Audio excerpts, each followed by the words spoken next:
So I don't want to get too far into the weeds on your question, mainly because, yeah, there's always different permutations and different flavors that bankruptcy cases take.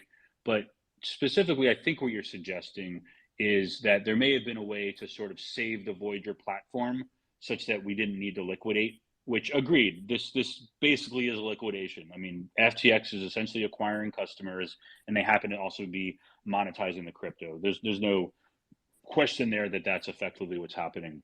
The problem with, and this really goes to the standalone plan concept. Some of you may have heard that term being thrown around at the beginning of the case. That was the initial plan that the debtors had filed, which basically called for Voyager to continue.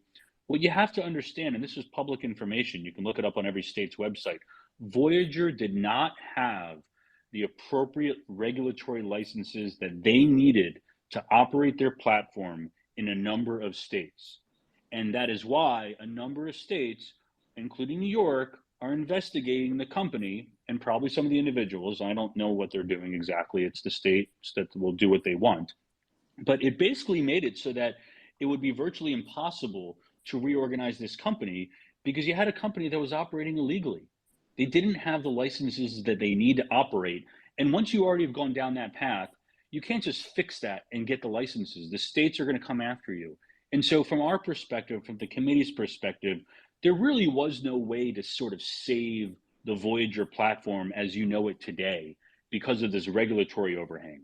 That was the big concern. I'm not sure if your DAO example was directed at some other construct, but if it was how we could have used creative crypto organizations like DAOs to sort of save the existing Voyager, it really wouldn't have worked. Okay. Does that make sense?